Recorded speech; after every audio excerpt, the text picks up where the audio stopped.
Hey y'all, welcome to the Dosage of Drea Show, episode 4.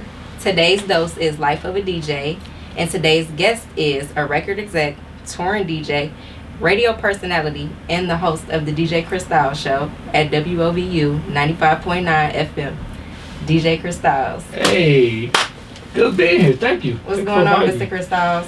Things are great. Things are great? Yeah, I mean, considering, but things are great. I'm happy to have you on my show. So let's just dive right into the questions. So my first question to you is, what made you want to be a DJ? How did it all start? Oh, wow. You want to go? True story. DJ Jazzy Jeff. I heard this record I have with him and Fresh Prince. Everybody knows Will Smith. And on the song it said, I turned into a transformer. And then I just heard Jazzy Jeff go, like all these sounds. I'm like, yo, what is that? It sounded like he transforming for real, but he was just cutting the record. Just cutting. And I just found out, like, yo, I want that. So it was that part.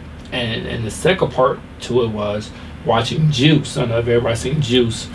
Tupac Shakur? Yeah, but it just watching that DJ sing, I was like, oh yeah, that's going to be it. So that's what like inspired you? Yeah. That's what's up. Did you always want to be a DJ, or did it just come out of nowhere? No, I just love hip hop. I just love music. So when you love hip hop growing up, I'm born in 70. I'm old, 77.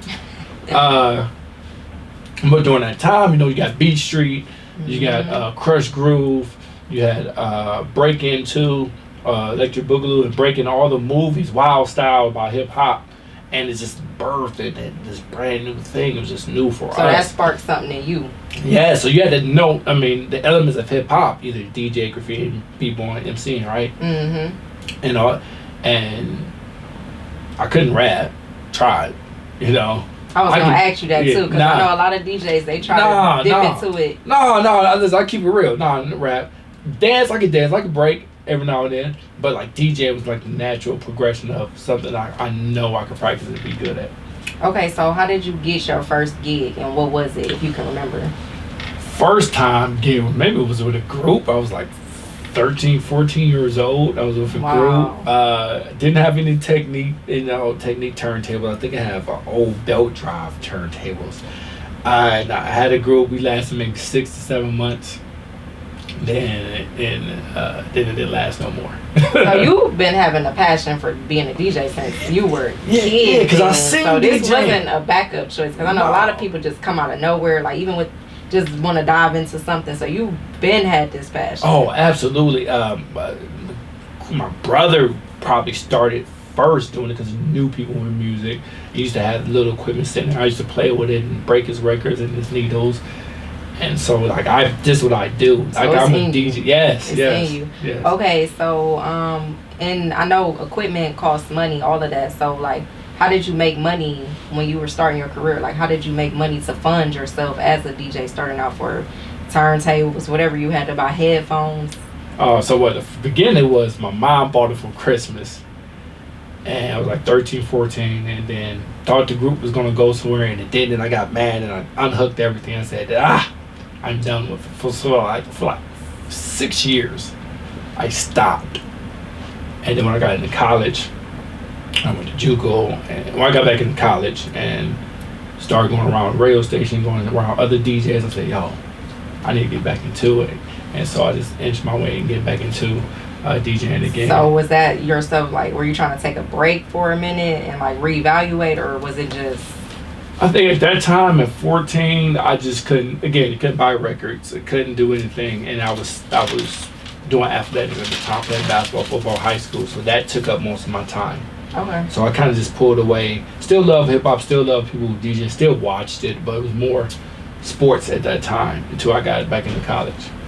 Okay, so I know you have your own show, WOVU 95.9. You put on for the indie artists in Cleveland. Love indie. Yeah, he puts on for that. So what sparked you to dedicate, if not all, a good portion of your show to indie artists in Cleveland? Right. To let you know, it's 99.9% all Cleveland. Just had to say that. Yeah, it is. So I did, again, talk about my college days. Shippensburg University, where I got my first radio show, 2000, January, like 16, 17, 2000. I was called Hip Hop Block Party, which derives from, if I'm not mistaken, from here in Cleveland. I think it was 108, and it had a show called Hip Hop Block Party with Lady Skills.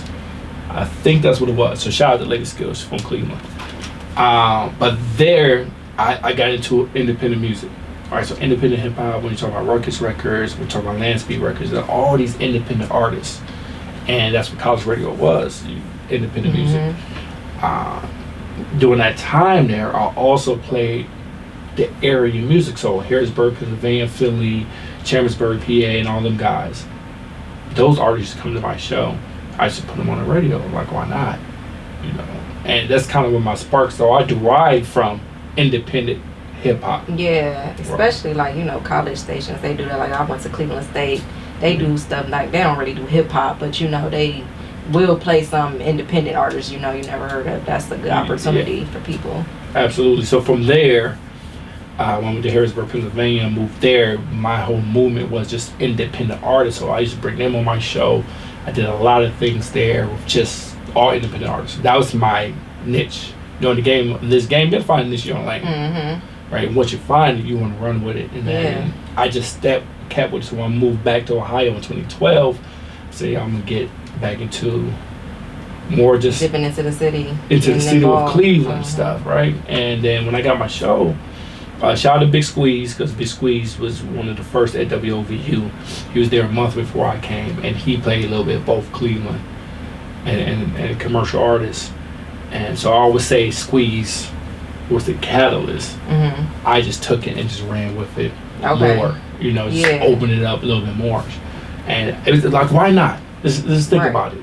Why not? Because what I got to lose? I don't see that many people like you doing that, but we're gonna talk about that in a minute. So I've heard a lot of artists in Cleveland, I'm not gonna say a lot, I've heard a nice amount though, say Cleveland DJs, they don't want to play my music, they don't put on for the city, like Atlanta, for example, or whatever, you know what I'm saying? So what's your input on that? What do you feel about, what's your opinion on that? About Cleveland music scene is great. That's one thing. A lot of people want to disagree, but no, Cleveland music scene is really, really good to me. The DJs, you gotta understand the DJ are in a bind.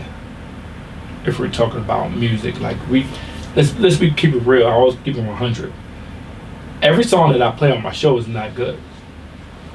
That's facts. Right. So if I'm talking even a percentage that's good on my show, maybe 50% of the songs on my show are good. Half. And that's give and take. Right.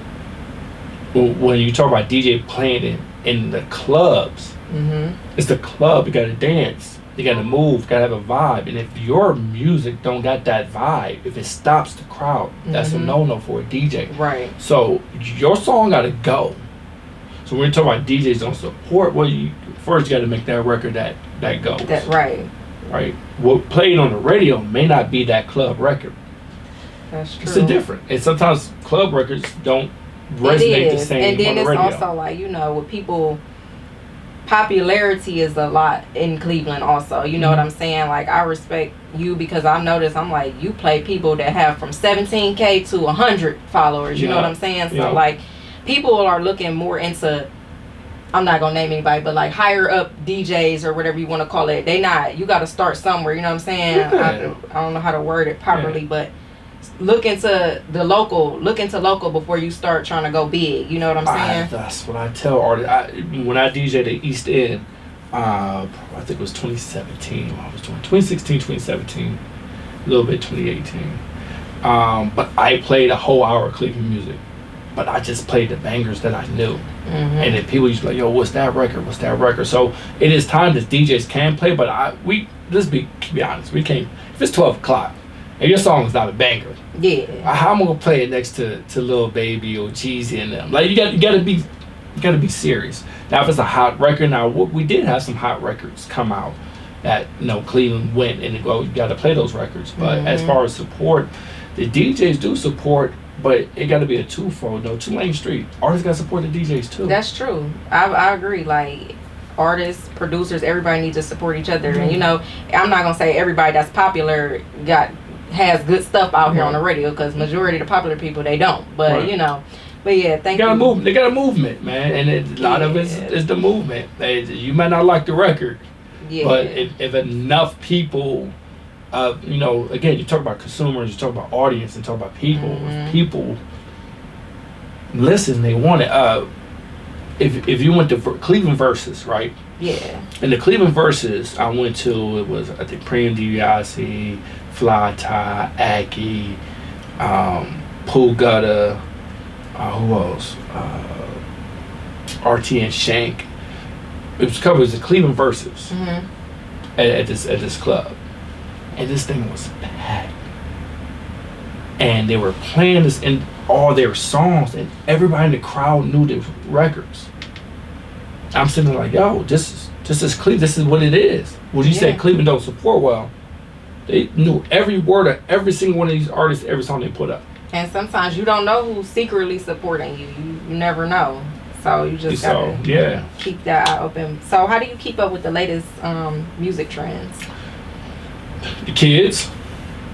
The streets, the kids, man. I'm still in the school district, so I still talk to the kids, like, yo, who's popping out there, what's the upcoming new independent artists, who should I be listening to, and they write a list down, and I'll go and I research, go to Instagram, research, listen, like, okay, I'll message the person, like, yo, John Hot, let me get to, so that's what I do, man. The kids know. So I'm still learning, you know, I just graduated with my journalism degree, so I'm trying to kind of get where you are a little bit. I love journalism. So I went, yeah, so what techniques do you use or do you have to keep your listeners engaged in your show? Man, current events always. Just being yourself. Give 100% of who you are. No, not to be fake out there. Like, if you be authentic, and I think that's what I do on my show. When I interview a lot of artists, from big time artists to somebody we just know that's regional, I make them feel comfortable because that's just myself. I mess up on air. Yeah. I say it all the time. Like, oh, if I screw his name up, I'm gonna keep going. Right. So just being yourself, I think, keeps the audience engaged. Being yourself works. You know, a lot of people don't like Wendy Williams, but that's how she's kept her salat at 10 a.m. every 30 years. For years, like 30. Been herself, like, and people respect that. Some people don't, but some people do. A majority do, clearly. So, what skills do you think a DJ needs in order to be successful? A good ear, good listening ear. I think every DJ can be successful. It depends what you want to be successful in, what you consider success. You know, my success is different from another person's success. Some people want to be the biggest, greatest DJ in the world. I don't think I want to reach that level for my career. Like, I know where I'm at as far as getting on these turntables. Right. I know where I'm at. I accomplished a lot. I'm good. I move into another direction. But if you're up and coming, you know, listening to the streets, listening to the music, and just practice, right? And more now is personality. Right? It is. Gotta have a good personality too if you want to be a DJ. So even an artist. They just spread it so much. It got so much bigger, man. You just have so much you can do while DJ. So many avenues. So what would you say is the most rewarding part of your job as a DJ? Like, when people say you done well. I think that's more than the money. When people say you killed it, right? Right. And I think it's more glorifying when you thought you was off that night, but somebody was like, "Man, you killed it. Man, and you did this. Man, you did this." I think that's the most rewarding feel. Like, I love the radio. I love what I do with music. I love promotions on music. I love all that. So when at this point in my life, when I'm DJing is like my getaway. It's like I can do what I want. I can just let it down. And don't feel like work. It doesn't feel like work. It doesn't feel like work. I'm creating something, and having somebody come up to you like, "Yo, you're killing it," or just walk by and give you some pound, like, "Yo, yeah, alright." Like, give them the point from far away, like other end of the bar. You might not know anybody was dancing or tap their head because they're not dancing, but they look up to you and like, you're like, I got them. Keep it going. Yeah. Live events, radio. Yeah. They listening, they tuning in. So what advice would you give to someone that's inspiring to be a DJ or even starting their own show like me? DJing first, find somebody. I tell all new DJs, find somebody you could get tutored up under. So, like DJ Chicago. I love DJ Chicago, so I will call him up. DJ John Doe, Flacco Flash, like all the DJs I really look up to, that I sit back and I listen and I watch, and that's part of learning. And now it's YouTube. Yeah. So Jazzy Jeff, Kid Capri, like anybody that started to like watch them, listen, and understand that. That's the first thing I tell people, like watch it. Mm-hmm. Learn everything, bits and pieces about it. Understand the history, and then you can start formulating your own style. Which one is the first thing. As far as radio and TV, again, it's the same thing. Watch some of the greats, how they do it.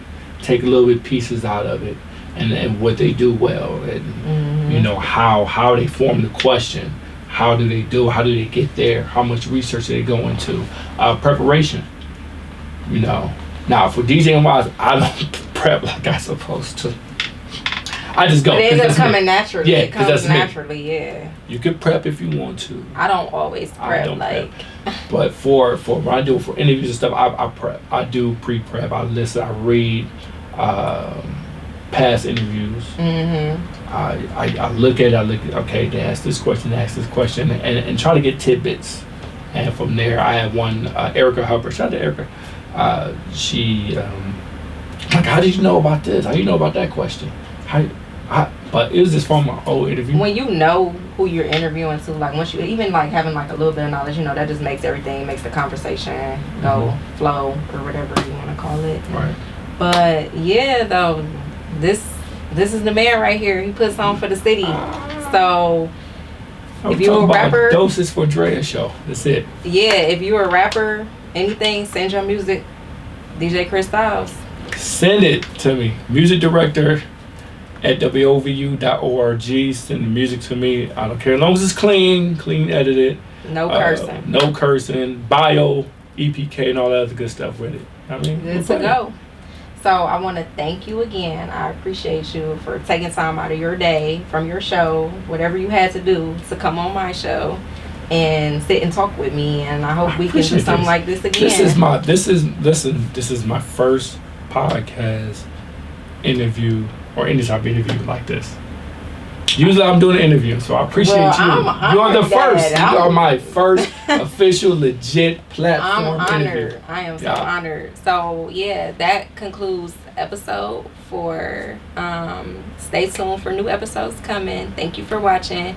Don't forget to like, comment, subscribe. No negative comments, because any negativity will be blocked.